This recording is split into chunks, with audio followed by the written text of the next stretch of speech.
అదే RTV app వార్తల్ని క్షణాల్లో చదివే అవకాశం ఉంటుంది. ఒక న్యూస్ పేపర్, ఒక టెలివిజన్ ఛానల్ మీ చేతుల్లో ఎప్పుడూ ఉంటాయి. తెలుగుదేశం జనసేన ప్రకటించిన అభ్యర్థులకు సంబంధించి వైసీపీ నేతలు తీవ్రస్థాయిలో మండిపడుతున్నారు. సామాజిక సమీకరణాలంటూ వాళ్ళ కమ్యూనిటీకి ఎక్కువ సీట్లు ఇచ్చుకున్నారు, ఎస్సీలని బీసీలని మోసం చేశారని పెద్ద స్థాయిలో మండిపడుతున్నారు. దీనిపై మనతో మాట్లాడడానికి మాల మహానాడు రాష్ట్ర జాతీయ అధ్యక్షులు యోనారాజు ఉన్నారు. ప్రస్తుతం మనతో మాట్లాడడం. సార్, మీరు మీ పార్టీ ప్రధానంగా సామాజిక సమీకరణాల కోణంగా బీసీలు ఎస్సీలకి మీ పార్టీ ఇస్తుందని చెప్తున్నారు.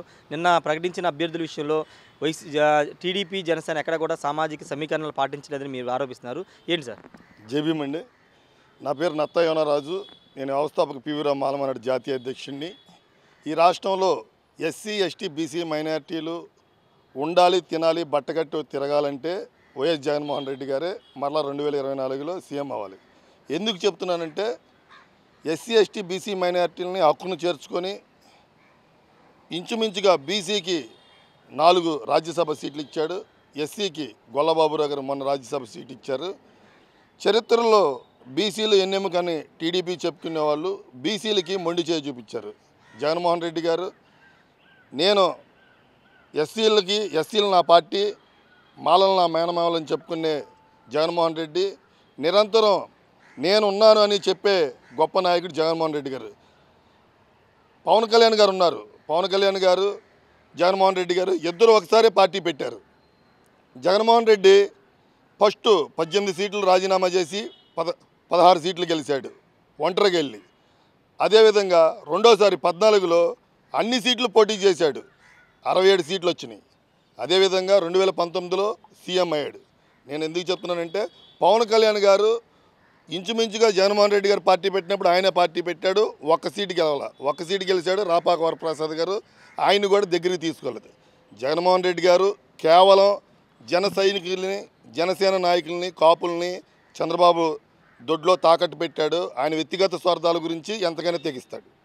అంటే గతంలో టీడీపీ అనేక మందికి బీసీలకి ఎస్సీలని మంత్రులు చేసి జాతీయ స్థాయిలో కూర్చోబెట్టిన ఘనత తెలుగుదేశం పార్టీ పార్టీ నేతలు చెప్తున్నారు. ఇప్పుడు కూడా సామాజిక సమతుల్యం పాటించి సీట్లు ప్రకటించామని చెప్పి ఎక్కడ సార్? ఇప్పుడు నిన్న ప్రకటించిన దాంట్లో 94 సీట్లలో 20 సీట్లు చౌదరులే ఉన్నాయి. అది చౌదరుల పార్టీ, అగ్ర కులస్తుల పార్టీ అని టీడీపీకి పడిపోయిందండి. ఎస్సీలకి నిన్నగా మొన్న పి గన్నవరం అక్కడ బడుగు బలహీన వర్గాలు ఎస్సీలు కంచుకోటకు ఉంది, మాలలో ఉన్నత స్థితిలో ఉన్నారు. ఎప్పుడు మట్టో టీడీపీని నమ్ముకుని ఉన్న మాలలకు అక్కడ సీట్ ఇవ్వకుండా నిన్నగా మొన్న పెద్ద మనిషి అయిన మహాసేన రాజేష్కి సీట్ ఇస్తే ఎలాగండి? మాలలో అసలు మాలలు అనే వాళ్ళకి టీడీపీలో ఎంట్రీయే లేదండి.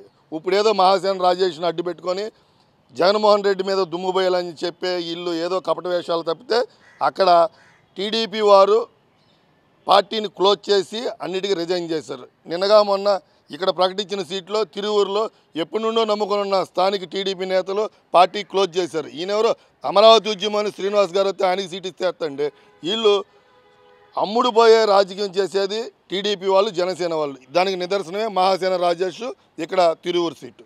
ఈ పార్టీ అధినేత సీట్ల పేరుతో ఎస్సీలని సీట్లో కూర్చోబెట్టారు, కానీ వాళ్ళకి అసలు అధికారం లేకుండా చేశారు. ఏదో ఆట బొమ్మలాగా వాడుకుంటున్నారని ఆ పార్టీ చేస్తున్నారు. సార్, ఇప్పుడు 2014 నుండి 2019 వరకు ఇంచుమించుగా మేము ఎస్సీ ఎస్టీలో 21% ఉన్నాం. ఒక 2 సీట్లు ఇచ్చాడు 2014 నుండి 19 వరకు రావుల కిషోర్ బాబు, నక్కా ఆనంద్ బాబు. అంటే మాలకొకటి మాది కోటి ఇచ్చాడు. జగన్మోహన్ రెడ్డి గారు వచ్చిన తర్వాత 2019లో 5 మినిస్టర్లు ఇచ్చారు. ఒకటి ఉప ముఖ్యమంత్రి, 4 మినిస్టర్లు. అంటే ఎవరు ఉన్నత స్థితిలో ఉన్నారు, ఎవరిని పక్కన కూర్చోబెట్టుకుంటున్నాడు? జగన్మోహన్ రెడ్డి గారు సామాజిక న్యాయం, సోషల్ ఇంజనీరింగ్ జగన్మోహన్ రెడ్డి ఇంట్లో ఉంది, ఒంట్లో ఉంది, బ్లడ్లో ఉంది. వీళ్ళు ఏం చేస్తున్నారండి? టీడీపీ వారు ఎస్సీ మాలల్ని అసలుకి ఈ టీడీపీ జాతీయ కార్యాలయంలోకి రాణిస్తారా? వర్గీకరణ చేసింది చంద్రబాబు నాయుడు, మాలమాదిగలను ఎడగొట్టింది చంద్రబాబు నాయుడు. దానికి ఒత్తాసు పలుకున్నదే ఇప్పుడు ఈ జనసేన అధినేత. ఇప్పుడు దీంట్లో ఇంకో ఆమె దత్తపుత్రిక వస్తుంది. ఎవరో షర్మిల గారు. ఆమె చనిపోయిన పార్టీని, గవర్నమెంట్ హాస్పిటల్లో వెంటిలేటర్లో ఉన్న పార్టీని ఆమె ఏదో తీసుకొచ్చి జాగీలతో లేపుతాను, నేను స్పెషల్ డాక్టర్ని, నేను పైనుండి వచ్చానని చెప్పి జగన్మోహన్ రెడ్డి గారికి వ్యతిరేకంగా ఉన్నారు. జగన్మోహన్ రెడ్డి గారు పార్టీ పెట్టిన కానుండి ఒంటరిగానే వస్తున్నాడు. ఎస్సీ ఎస్టీ బీసీ మైనారిటీలకి వెన్నెముకలాగున్నాడు. మేమందరం కూడా జగన్మోహన్ రెడ్డి వెంటే ఉన్నాం. అంటే ఈసారి ఖచ్చితంగా తెలుగుదేశం జనసేన కూటమి రాబోతుందని చెప్తున్నారు.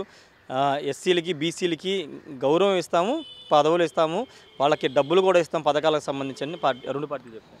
సార్ ఇప్పుడు జగన్మోహన్ రెడ్డి గారు వచ్చి 5 సంవత్సరాలు అయింది సార్. ఇంచుమించుగా 2,64,000 కోట్లు పేద బడుగు బలహీన వర్గాలకి వాళ్ళు డైరెక్ట్గా కానీ ఇండైరెక్ట్గా కానీ వేశారు. కరోనా కాలంలో కష్టకాలంలో చంద్రబాబు నాయుడు కానీ ఈ దత్తపుత్రుడు కానీ అక్కడ హైదరాబాద్లో ఉన్నారు, ఇక్కడ స్థానికేతరులు, ఇక్కడ సొంత ఇల్లు లేదు, ఇక్కడ ఆధార్ కార్డు లేదు. మరి జగన్మోహన్ రెడ్డి ఆయన వ్యక్తిగత స్వార్థాల కోసం ఏం జేబులు వేసుకోవట్లా. బడుగు బలహీన వర్గాలు నేను ఉన్నాను విన్నానని చెప్పి బడుగు బలహీన వర్గాలకి వెన్నంటి ఉండి బడుగు బలహీన వర్గాలకి దగ్గరగా ఉన్నాడు. అసలు అన్యాయం జరిగిందని చెప్తా ఉన్నారు. ఏది అన్యాయం చేశాడండి? పేద బడుగు బలహీన వర్గాలకి 35 లక్షల ఇళ్ల స్థలాలు ఇళ్ల పట్టాలు చేస్తాం ఆయన చేసిన అన్యాయమా? పేద బడుగు బలహీన వర్గాలకి ఇంగ్లీష్ మీడియం ఇవ్వటం ఆయన చేసిన అన్యాయమా? పేద బడుగు బలహీన వర్గాలకి ఎస్సీ ఎస్టీ బీసీ మైనారిటీలకి ఎమ్మెల్యేలు ఎంపీలు మినిస్టర్లు ఇస్తాం ఆయన చేసిన తప్ప ఏంటి? వీళ్ళు చేసేది కుర్చీ వ్యామోహంతో వీళ్ళు పత్తులో ఉన్నారు. రానున్న భవిష్యత్తులో కూడా వీళ్ళు చేసే సామాజిక న్యాయం అనేది వీళ్ళ దగ్గర లేదు. ఎస్సీ ఎస్టీ బీసీ మైనారిటీలు జగన్మోహన్ రెడ్డి గారితో ఉన్నారు. వీళ్ళు రానున్న రోజుల్లో కూడా 24లో కానీ 29లో కానీ జగన్మోహన్ రెడ్డి గారు మళ్ళా పట్టం కడతాం మేము. మొత్తంగా రాబోయే రోజుల్లో మళ్ళీ ముఖ్యమంత్రి జగన్మోహన్ రెడ్డి అవుతారని చెబుతూ ఉన్న పరిస్థితి ఉంది. అంటే ఎస్సీలకి కానీ బీసీలకి కానీ పదవులతో పాటు అధికారులు ఇచ్చిన ఘనత జగన్మోహన్ రెడ్డిదే. గతంలో కేవలం 2 పదవులు మాత్రమే చంద్రబాబు ఇచ్చారు, కానీ ఉప ముఖ్యమంత్రి పదవులతో పాటు 4 మంత్రి పదవులు ఇచ్చిన ఘనత జగన్మోహన్ రెడ్డి కాబట్టి బీసీలు ఎస్సీలు అందరూ కూడా జగన్మోహన్ రెడ్డి వైపే ఉన్నారని చెబుతున్న పరిస్థితి. కెమెరా పర్సన్ నానితో రాజేష్ RTV విజయవాడ నుండి. మరిన్ని వీడియోస్ కోసం ఛానల్ ని సబ్స్క్రైబ్ చేయండి, లేటెస్ట్ అప్డేట్స్ కోసం వాట్సాప్ ఛానల్ ని ఫాలో చేయండి అండ్ లింక్ డిస్క్రిప్షన్ లో ఉంది.